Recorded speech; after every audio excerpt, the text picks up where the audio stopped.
안녕하세요. 저는 한국 변호사이고 캐나다 공인이민 컨설턴트인 조영숙입니다. 요즘 간간히 캐나다 내에서 발생한 폭행이나 가정폭력이나 또는 이혼 문제 등으로 제게 문의를 하시는 분들이 계세요. 근데 그런 문제들은 캐나다 법상의 문제들이고요. 저는 말씀드렸듯이 한국 변호사이기 때문에 캐나다 법상의 문제들은 상담을 하질 않아요. 그런 문제들이 생기면 캐나다 변호사를 찾아가서 상담을 받기를 권해드립니다. 자, 그럼 오늘의 주제로 넘어가 보겠습니다. 자, 지난 영상에서도 말씀드렸듯이 음주운전 기록은 캐나다 연방법 기준인 혈중 알코올 농도 0.08% 미만의 경우에는 입국금지 사유에 해당하지 않는다고 말씀드렸잖아요.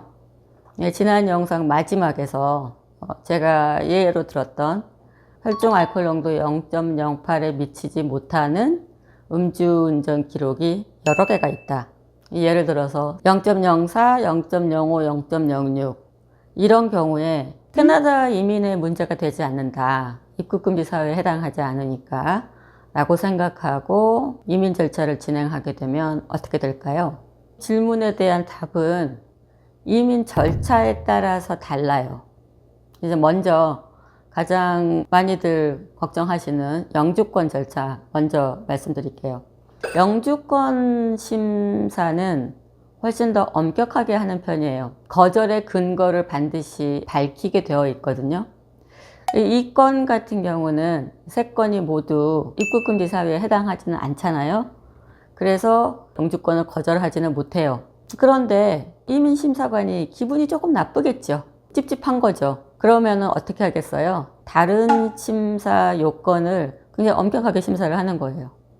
혹시 이 사람이 과거에 미스리프레젠테이션 한 게 없나? 거짓말하고 입국한 사실이 없나? 아니면 이민 요건에 부족한 게 없나? 이거를 아주 꼼꼼하고 세밀하게 살펴보게 되는 거예요. 그리고 또 실제로 제가 담당했던 사건 중에 이와 유사한 케이스가 있었는데 이민심사관이 뭐라고 하냐면 이렇게 범법 행위가 3번이나 있었으니 이 사람은 상습으로 음주를 하고 운전을 하는 사람이거나 또는 준법 정신이 약한 사람 같다.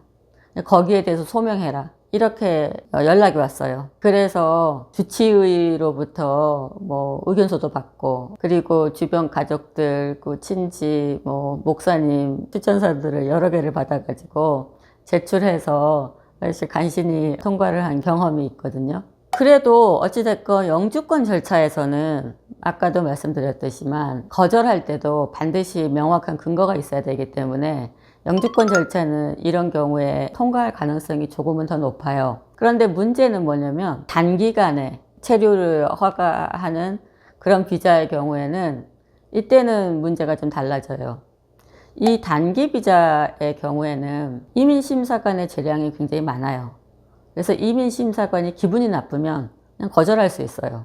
자, 이럴 때 이민국은 붙이는 이유가 있어요. 아주 알쏭달쏭한 이유인데 퍼밋 기간이 끝난 후에도 캐나다를 떠나지 않을 것 같다. 이렇게 이유를 붙여요. 그래서 거절 결정을 보면 뭐라고 쓰여 있냐면 제가 영어로 이렇게 항상 쓰여 있어요. I am not satisfied that you will leave Canada at the end of your stay as a temporary resident. 이렇게 아주 우아한 표현을 쓰고 있죠. 그렇지만 이건 사실은 귀에 걸면 귀걸이, 코에 걸면 코걸이, 알쏭달쏭 이런 이유예요. 우리 지금 제가 말씀드린 그 3가지 음주운전의 기록 0.08%는 못 미치지만 기록이 3개나 있다. 기분이 나쁜 거예요. 그럴 때 이민심사관이 이런 이유로 붙여가지고 거절을 하는 거예요. 그래서 저는 고객분들이 이제 기록을 가지고 오시면 그 기록 내용이 상당성이 없다고 보이고 입국금지 사유에 해당이 안 된다고 판단이 될지라도 이게 기록이 여러 개가 되면 이때는 사실 사면을 신청을 해요. 가정 환경이 어떻고 사회생활을 어떻게 하고 있고 뒷배경에 대한 설명들, 자료들을 충분히 보충을 해서 제출을 하고 있어요. 그렇게 하고 있는 이유는 미리 방지하기 위해서 그러는 거예요. 이거는 제가 이 영역에서 오랫동안 실전 경험을 통해서 터득한 저만의 노하우입니다. 자, 오늘 또 이 영상 끝까지 봐주셔서 너무 감사하고요. 자, 오늘 또 좋아요, 구독, 알림 설정 잊지 마시고요. 다음 영상에서 뵙겠습니다. 안녕.